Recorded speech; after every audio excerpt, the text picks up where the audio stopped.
Hello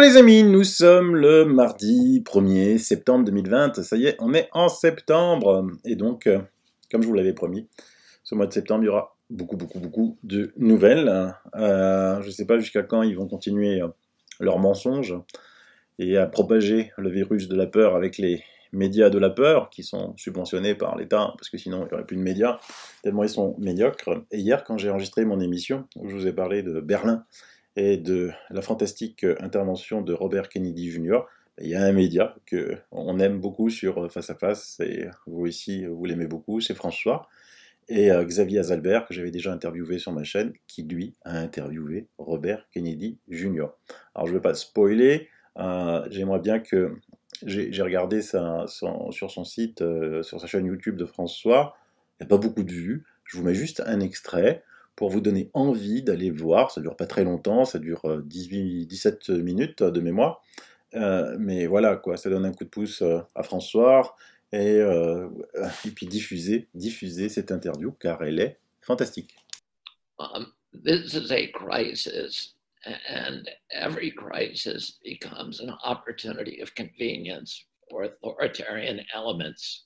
The people who are benefiting most are, of course, the Silicon Valley billionaires who now control communications among the human race, whether it's Amazon with Jeffrey Bezos or Zuckerberg or Bill Gates. And they're the ones who are continuing to make billions and billions while the middle class globally is obliterated. All social programs are bankrupted. And this transition to really an oligarchical and plutocratic society also requires a tremendous amount of social control. Tout est déjà dit dans cette première minute de l'interview et je vous laisse découvrir les autres. Sur le site de François, cette interview est super, vous aide à comprendre et ainsi aussi à la montrer à des gens qui dorment encore. Un abonné m'a fait découvrir une autre lanceur d'alerte assez fantastique. C'est quelqu'un qui m'écrit, c'est Marie-Sophie Lelouch, l'ancienne actrice, fétiche de Claude Lelouch, dont elle est devenue l'épouse. Et franchement, je ne connaissais pas du tout sa chaîne. Elle explique les choses de façon exceptionnelle. Là aussi, je vous invite à découvrir sa chaîne YouTube. Et je vous mets un petit extrait juste pour vous donner envie, parce que c'est juste exceptionnel. Depuis que j'ai commencé les lives, en fait, c'est parce que j'étais mue par cette espèce de nécessité, cette envie de vous parler de comment je vois la vie et comment je vois tout ce qui se passe, qui est une espèce de feuilleton absolument hallucinant.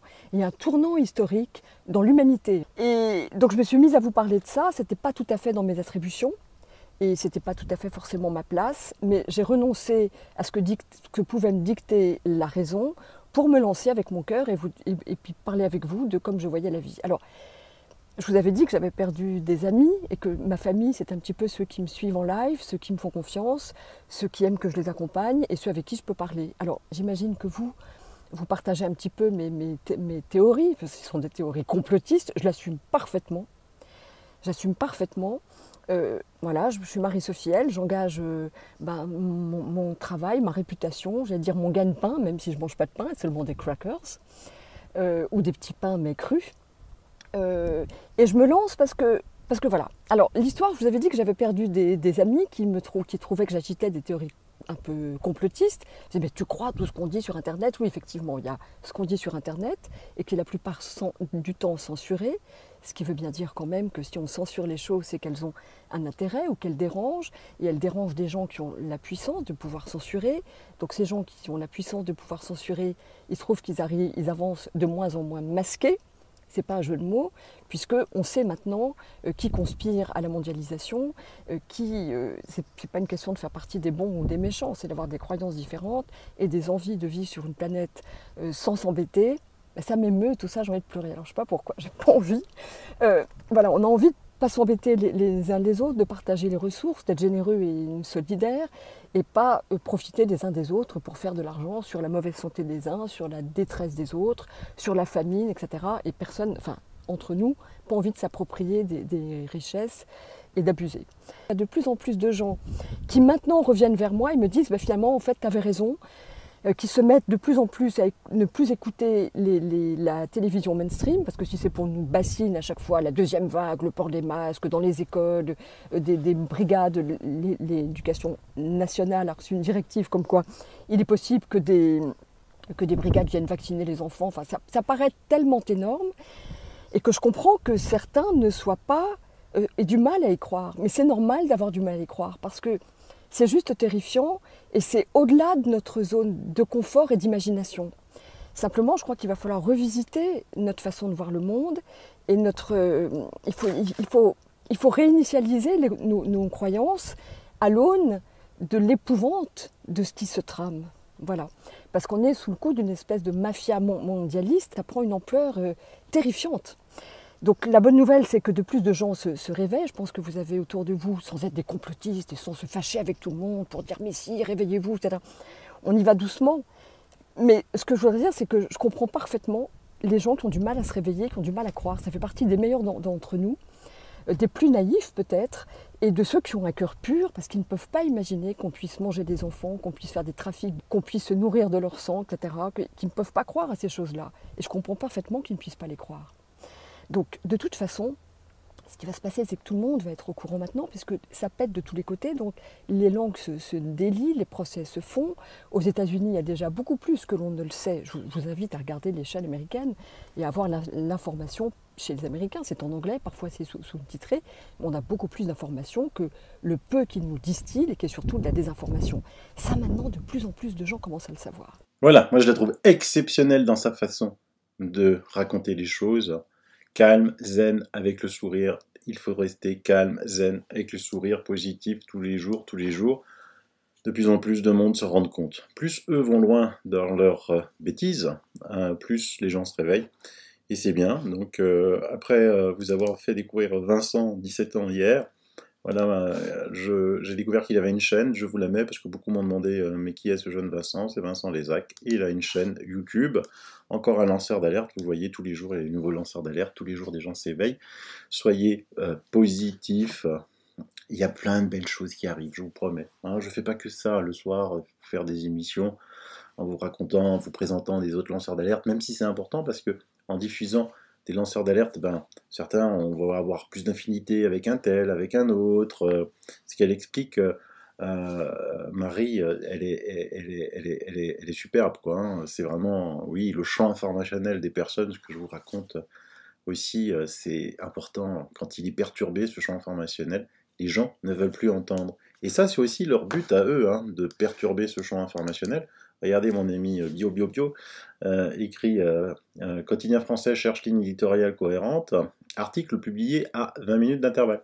Donc à gauche, vous avez hausse des cas, mais peu de décès, le Covid-19 est-il devenu moins virulent? À droite, hausse des hospitalisations et des décès liés au Covid. Faut-il s'inquiéter? C'est la sempiternelle technique que je vous décris depuis le confinement de Naomi Klein, la théorie du choc. Blanc, noir, chaud, froid. Et ainsi, les gens sont perdus. Le lecteur du Parisien qui dit ça, il est complètement perdu. Il perd ses repères. Il ne sait plus du tout quoi penser. Mais tous les jours, il y a de bonnes nouvelles. Ici, je vous mets tout ça dans les liens. Il n'y a pas de seconde vague, les nouveaux cas sont bénins, nos soignants doivent réagir. L'appel d'un collectif soignant au corps médical. Voici un appel du docteur Louis Fouché, médecin anesthésiste réanimateur, qui s'exprime ici pour le collectif soignant pour une politique sanitaire Covid-19 juste, éclairée et proportionnée. Pendant ce temps-là, à Strasbourg, il y a eu un référé en justice sur le port du masque, décision du tribunal administratif. La décision, ce sera demain. Et c'est un référé liberté pour atteinte grave et imminente à une liberté fondamentale a été déposé en date du 31 août par Vincent Fay-Reisen, psychologue hospitalier, et Christian Chartier, médecin hospitalier. Ils remettent en cause l'arrêté préfectoral qui généralise le port du masque dans les villes de plus de 10 000 habitants. L'audience a débuté donc aujourd'hui à 14h au tribunal administratif de Strasbourg et on aura le résultat demain. C'est bien, médecins, infirmiers, personnel soignant, il faut vous réveiller, et aussi les artistes, les stars, pour mettre franchement, pour montrer la bêtise complète de toutes ce qui est mis en place, de tout ce qui est mis en place. Moi, l'autre matin, c'était lundi matin, j'étais sur Strasbourg relativement tôt, et donc je vois des gens marcher seuls dans la rue avec un masque. Parce que c'est obligatoire, parce que s'il y a un policier qui passe, c'est 135 € d'amende. Du reste, on me dit que ces policiers auraient des primes. Bon, ça, je vais vérifier l'information. Ils auraient des primes dans des commissariats, le premier, deuxième, troisième, celui qui met le plus de PV pour non-port du masque. Le premier aurait une prime de 1 500 €, le deuxième de 1 000, le troisième de 500 €. C'est une façon aussi de maintenir les policiers sous assistance respiratoire pour pas qu'ils puissent se rebeller contre le gouvernement. Donc si vous avez des infos là-dessus, vous pouvez me les donner. J'attends aussi des informations sur les primes qu'auraient les hôpitaux s'il y a un mort Covid par rapport à un mort ou autre chose. J'ai un ami, sa belle-mère est morte, il a du mal à avoir la cause de décès qui lui a été imputée. Rien à voir avec le Covid, je peux vous le dire, rien à voir du tout. Et donc, je vois des gens marcher seuls dans la rue. Mais quelle ineptie, quoi. Comment on peut marcher seul dans la rue avec un masque? À quoi sert ce masque? Mais à rien. Maintenant, s'il y a un épidémiologiste qui me dit que je me trompe, je l'invite sur ma chaîne, je lui laisse 2 heures pour m'expliquer ça, parce que alors là, il faudra qu'il m'explique ça comme si j'avais 2 ans, parce que là, je pourrais pas comprendre, je pense. Et puis ensuite, je vois une terrasse avec des gens attablés qui prenaient le café. Il y avait beaucoup de monde, sans masque. Normal, vous allez me dire, on peut pas prendre café avec un masque. Ouais. Et des passants qui passent devant avec un masque. Et un jogger qui passait, qui faisait son jogging dans les villes sans masque. Et un cycliste sans masque. Je sais pas, mais qui, entre le jogger et le cycliste, expire plus de virus au mètre cube? Le jogger ou le passant qui marche tout doucement? Évidemment le jogger. Mais le jogger, lui, n'a pas de masque. Par contre, le passant, il avait un masque. Là aussi, si un épidémiologiste veut m'expliquer ça comme si j'avais 2 ans, qu'il vienne me voir, je lui donne ma libre antenne. Donc on peut évidemment utiliser l'humour pour se moquer de ça, comme par exemple Chloé Morin sur Twitter. Donc si j'ai bien compris, on pourra enlever son masque dans les espaces ventilés en entreprise, mais pas dans les rues parisiennes. Les rues ne sont pas assez ventilées, sans doute. Bizarre. Ou alors, comme Adina de Souzy. Bon, nous sommes 20 personnes au bureau masquées, on va déjeuner ensemble au bistrot du coin, on retire nos masques naturellement pour pouvoir manger, on remet le masque dès qu'on retourne au bureau. C'est quoi ce délire? Il foutait quoi le virus pendant le repas? Donc je pense que c'est comme ça, c'est aussi avec l'humour que l'on peut démontrer l'absurdité. L'absurdité. Je me suis expliqué dans un collège ou dans un lycée, les pauvres lycéens, les pauvres collégiens dans la salle de classe doivent tenir le masque. Quand ils vont manger à la cantine, ils enlèvent le masque. Donc ils se contaminent à la cantine, mais ensuite ils gardent leurs microbes, leur virus pour eux dans la salle de classe. Mais bon, tout ça c'est stupide. Mais de plus en plus de gens s'élèvent. On va encore écouter le professeur Toussaint. Certains de vos collègues disent que le virus est devenu moins virulent. Est-ce qu'on a des éléments scientifiques qui permettent d'étayer cette affirmation? Et il faut très clairement comprendre pourquoi il tue 100 fois moins en été qu'il ne tuait au printemps. On est actuellement sur une phase dans laquelle on est passé en dessous de 136 décès précisément hier en Europe, pour toute l'Europe, pour 500 millions d'habitants, alors qu'on a eu des taux qui ont été 100 fois plus élevés au printemps. Il peut y avoir des éléments liés aux mutations virales. On ne sait pas lesquelles sont les plus importantes, sur la protéine spike, sur d'autres protéines, principalement sur l'effet de l'immunité cellulaire, l'immunité mémoire, l'immunité collective. On a énormément de choses à comprendre maintenant, mais il faut pouvoir interpréter cette phase que l'on peut qualifier de bénigne de la pandémie telle qu'elle est actuellement comprise en Europe. Et oui, le virus, eh ben ça fait la une, je vous l'ai dit, je vous l'ai mis un petit peu partout ce matin, du Giornale, les données qui clouent le bec aux alarmistes. Ainsi est finie l'urgence virale. Et en dessous, il y a marqué, maintenant le virus est moins létal. Les nombres de cas augmentent, mais la mortalité reste basse. Et les nouveaux patients ont des symptômes légers. Et donc là, c'est une étude qui a été faite par des infectiologues des immunologistes qui disent en plus que la souche n'a pas muté. Il n'y a aucune mutation. Donc il y avait des gens qui disaient que la souche avait muté, et que c'est pour ça que le virus était moins dangereux, mais eux trouvent que le virus n'a pas muté, que c'est moins dangereux. Donc, si les deux thèses sont exactes, on a deux bonnes nouvelles. Un virus qui a muté et qui donne moins de symptômes graves, ça, maintenant on s'en rend compte, hein, malgré les cas, je ne sais pas combien, bientôt ils vont dépasser les 10 000 cas, ils vont faire dans une journée spéciale 10 000 cas pour continuer le virus de la peur, certainement aux alentours du 12 ou du 10, 11 septembre. Et donc, ça c'est une bonne nouvelle. Ou alors, il n'a pas muté, et ça veut dire que, peut-être, l'immunité collective est atteinte. C'est les deux hypothèses, hein, j'en vois pas d'autres, puisque les salles de réa, même s'il y en a, hein, mais attention, il faut faire attention aussi qui c'est qui va en réa et pourquoi. Une personne, comme je vous l'ai dit hier, qui fait plus que 35 kilos parce qu'elle a un cancer et qu'il a eu le Covid, oui, elle va mourir avec le Covid et pas à cause du Covid.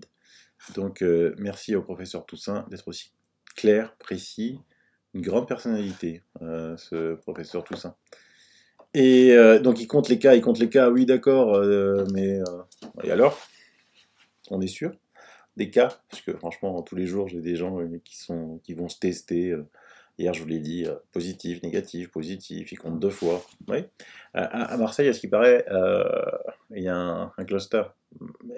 C'est un cluster ou c'est parce que beaucoup de gens ne font plus confiance à leurs médecins, ils vont à l'UHU parce qu'ils sont hypocondriaques et viennent se faire tester.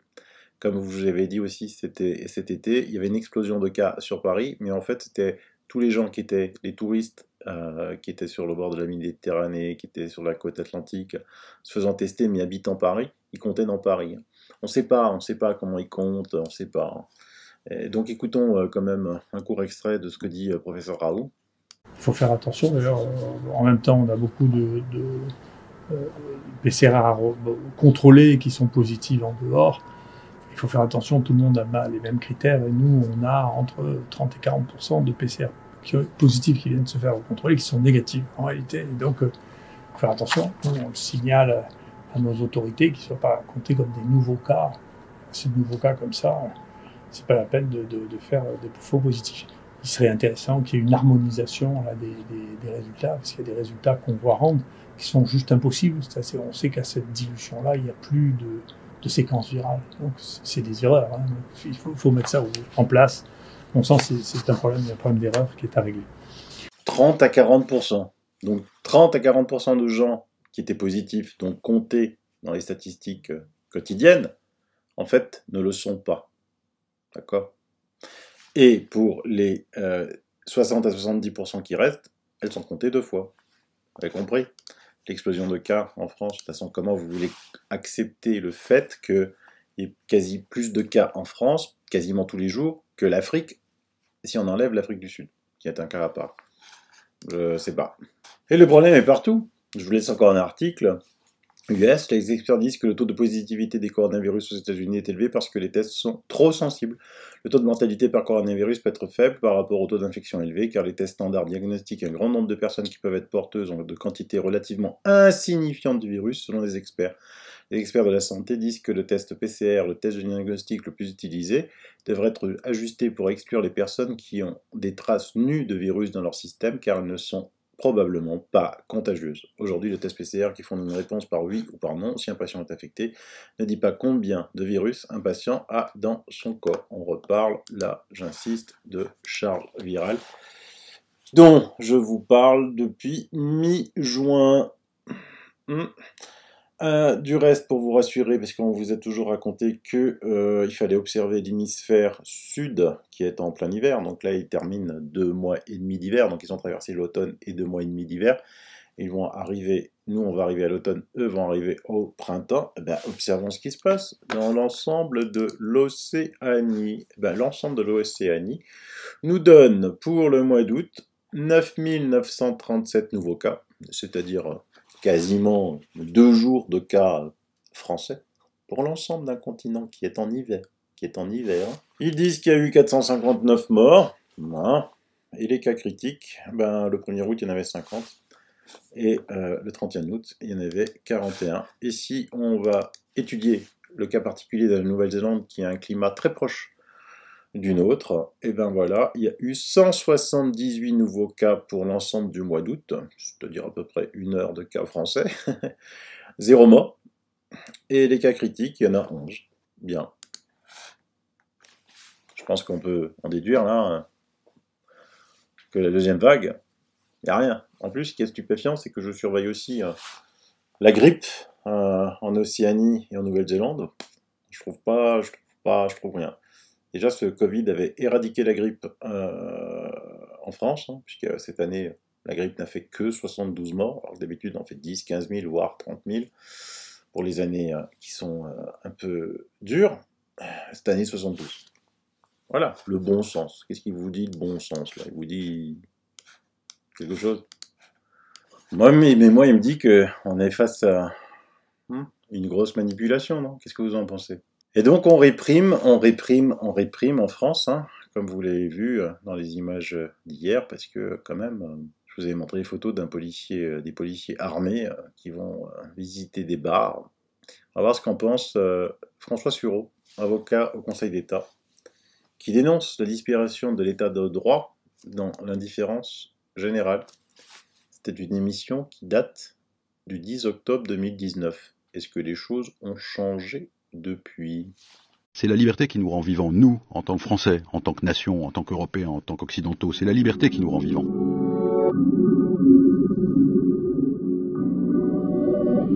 Quand on écoute un homme politique parler, il faut toujours voir ce qu'il met en premier, ce qu'il met en second. Par exemple, si quelqu'un vous dit « la liberté c'est bien, mais la sécurité ça compte », vous pouvez être sûr que ce dont il parle c'est la sécurité. S'il vous dit « la sécurité c'est bien, mais la liberté ça compte », vous pouvez être sûr que ce dont il vous parle c'est la liberté. En fait, assez continuellement, à part quelques brèves périodes de la Troisième République, la France est un pays dans lequel la liberté c'est bien, de préférence dans un texte qu'on ne lit pas, mais la sécurité ça compte. La liberté d'expression leur sera garantie, mais elle ne peut pas s'exercer au détriment de la sécurité. Je cite dans mon livre cet exemple où, traversant la place de la République, alors qu'il y avait 200 ou 300 manifestants qui manifestaient pour la mort de Steve, qui était tombé dans la Loire et qui était mort, il y avait un nombre équivalent ou supérieur de policiers armés avec un fusil d'assaut que j'ai vu à de nombreuses reprises sur les théâtres d'opérations extérieures. Et tout d'un coup, ça m'a saisi. Quel est au fond ce pays, quel est cet État qui, pour encadrer une manifestation totalement pacifique, utilise des armes de guerre? Car enfin, quand un soldat ou un policier porte une arme de guerre, c'est pour s'en servir, c'est pas juste pour faire joli. Et si c'est pour s'en servir, il faut voir qu'on s'en sert avec du 5,56 mm qui tire 750 coups minutes par rafale. C'est-à-dire qu'on fait 200 morts. Alors, ou bien c'est pour s'en servir et c'est odieux, et c'est inadmissible, ou bien ça n'est pas pour s'en servir. Et alors, qu'est-ce que ça veut dire, sauf un pur désir d'intimidation? Je pense qu'il faut poser en principe, même au prix d'affrontements, même au prix de choses difficiles, même au prix de choses qui nous blessent, le fait que le gouvernement ne doit pas avoir la possibilité de choisir ses propres manifestants dans la rue. Ensuite, il peut y avoir des débordements. S'il y a des débordements, la justice pénale est là pour les réprimer.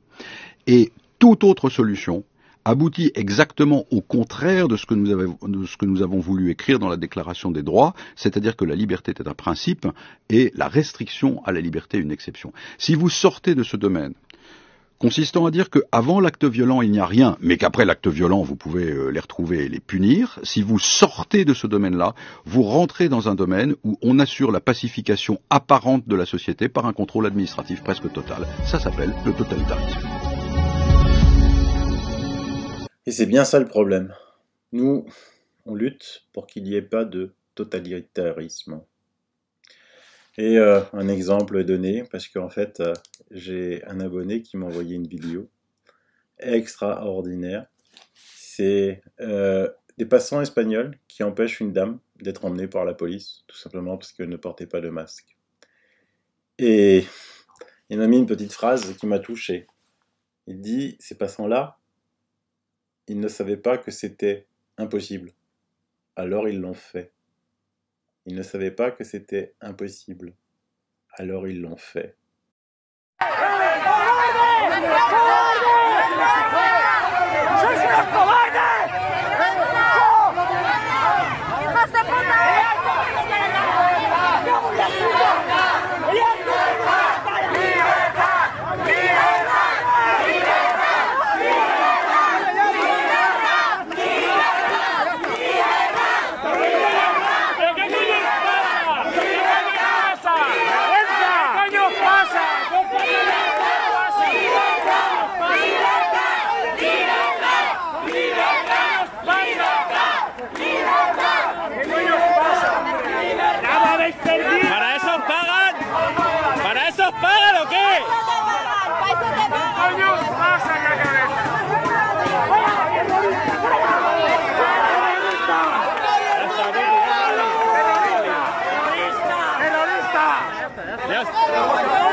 Libertin, libertin, liberté, liberté, quoi de mieux pour vous présenter cette pétition. Notre liberté et nos droits fondamentaux valent plus qu'une prétendue sécurité sanitaire. C'est une pétition. Nous dénonçons la dérive de l'État français vers l'autoritarisme, le contrôle, la surveillance, la restriction des droits fondamentaux que nous constatons particulièrement sous le prétexte de l'épidémie Covid-19. Je vous la mets en premier dans les liens. Si votre cœur vous en dit, vous la signez. Mes amis belges m'ont demandé de vous dire que le dimanche 8 septembre, il y aura une manifestation en Belgique. On a besoin de vous. Une manifestation contre les lois liberticides pour reprendre notre liberté a lieu. Et donc, je vous mets les liens pour participer. De ce que j'ai vu sur Facebook, il y a déjà beaucoup de monde qui est inscrit. À Strasbourg, il y aura une manifestation qui s'appelle Bas les masques le 12 septembre 2020 à 14 h. Là aussi, je vous mets les liens si vous voulez participer pour ceux qui habitent dans la région. Et on va revenir sur ces masques parce que je dois faire mon mea culpa quand même. Je m'étais un peu moqué de Sibeth Ndiaye et j'ai eu tort. Pourquoi? Parce qu'elle avait dit ça. Et vous savez quoi? Moi, je ne sais pas utiliser un masque. Je pourrais dire, je suis ministre, je me mets un masque. Mais en fait, je ne sais pas l'utiliser. Parce que l'utilisation d'un masque, ce sont des gestes techniques précis. Sinon, on se gratte le nez sous le masque. Bah, en fait, on a du virus. Elle avait, hélas, raison. Ce sont des gestes techniques précis. Donc, je vous les rappelle ici, tels qu'ils sont donnés, par exemple, dans les directives de l'armée. De se désinfecter les mains, mettre le masque en ne touchant que les élastiques. Et ensuite, si on touche le masque avec les mains, bah c'est fini, il faut le jeter. Si on se gratte, il faut le jeter. Pour l'enlever, on ne doit pas dépasser 3 ou 4 heures. Là, les spécialistes, certains disent 3, certains disent 4. Il faut se désinfecter les mains, le prendre pour les élastiques, les mettre dans un sachet à déchets biologiques d'Asri. Je vous l'ai déjà aussi expliqué dans mes émissions. Et s'il est mouillé, il faut le changer. S'il est mouillé parce que vous avez trop parlé ou transpiré, il faut le changer, sinon ça devient ni un microbe, ni à bactérie, ni à virus. Donc là, je me demande, est-ce que quelqu'un a pensé sur l'obligation du port du masque en pleine rue quand il pleut?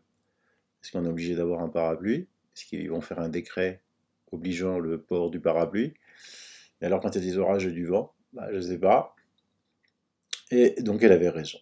Mais seulement maintenant tout le monde s'en fout, quoi, puisque la majorité des personnes que je vois touchent le masque, le mettent dans la main. Moi je vois des gens qui vont manger dans les restos, parce que je suis dans une zone à bureau, avec, ils mettent le masque sous le bras, ils mettent le masque sous le menton, ils se promènent avec le masque à la main, parce qu'ils vont à pied au restaurant, donc au restaurant ils le mettent pour aller s'asseoir à table, et ensuite ils l'enlèvent, ils le touchent de nouveau avec les mains, ils le remettent. Mais franchement, moi j'ai entendu par ma fille, une maman d'école qui dit « Oh, de toute façon, moi mon fils, j'ai pas d'argent, il aura un masque par semaine. » Un masque par semaine.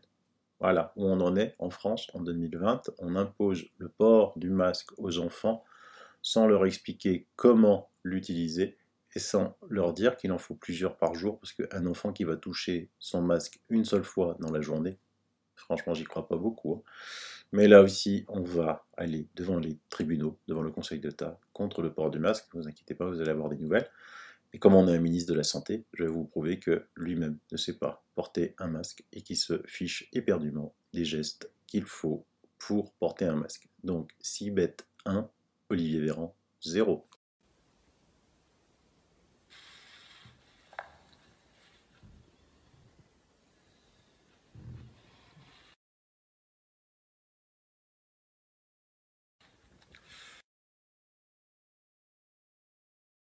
Monsieur le Premier ministre, Mesdames et messieurs, vous le savez, le Premier ministre l'a rappelé, l'épidémie ne s'est jamais arrêtée dans notre pays. Elle a en revanche ralenti considérablement et notre action collective, votre action.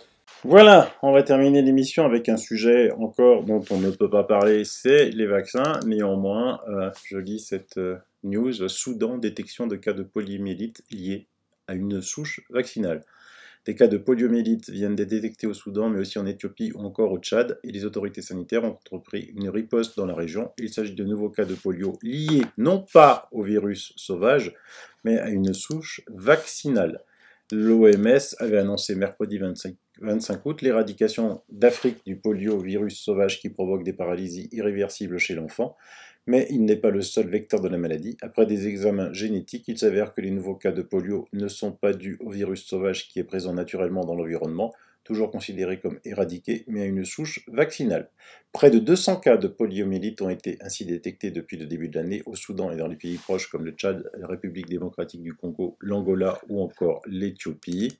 La souche sauvage n'existe plus en Afrique et le continent est maintenant libre de cette souche, mais il n'est pas entièrement libre de la polio parce qu'il y a aussi ce que l'on appelle une souche dérivée vaccinale, a précisé Olivier Rosenbauer, porte-parole du programme d'éradication de la polio à l'OMS.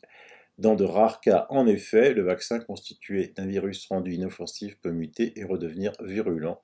L'utilisation de ce vaccin, pourtant essentiel pour lutter contre le virus sauvage, doit donc, à terme, être remise en question. Tiens, bon, heureusement que c'est l'OMS qui le dit et que c'est pas situé à notre part, parce que sinon, je serais censuré.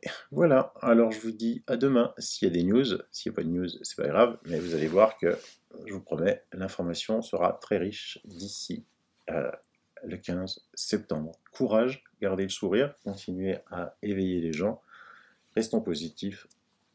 La lutte ne sera pas simple, hein, ça je vous ai jamais dit que ce serait simple, mais on peut gagner, Bis.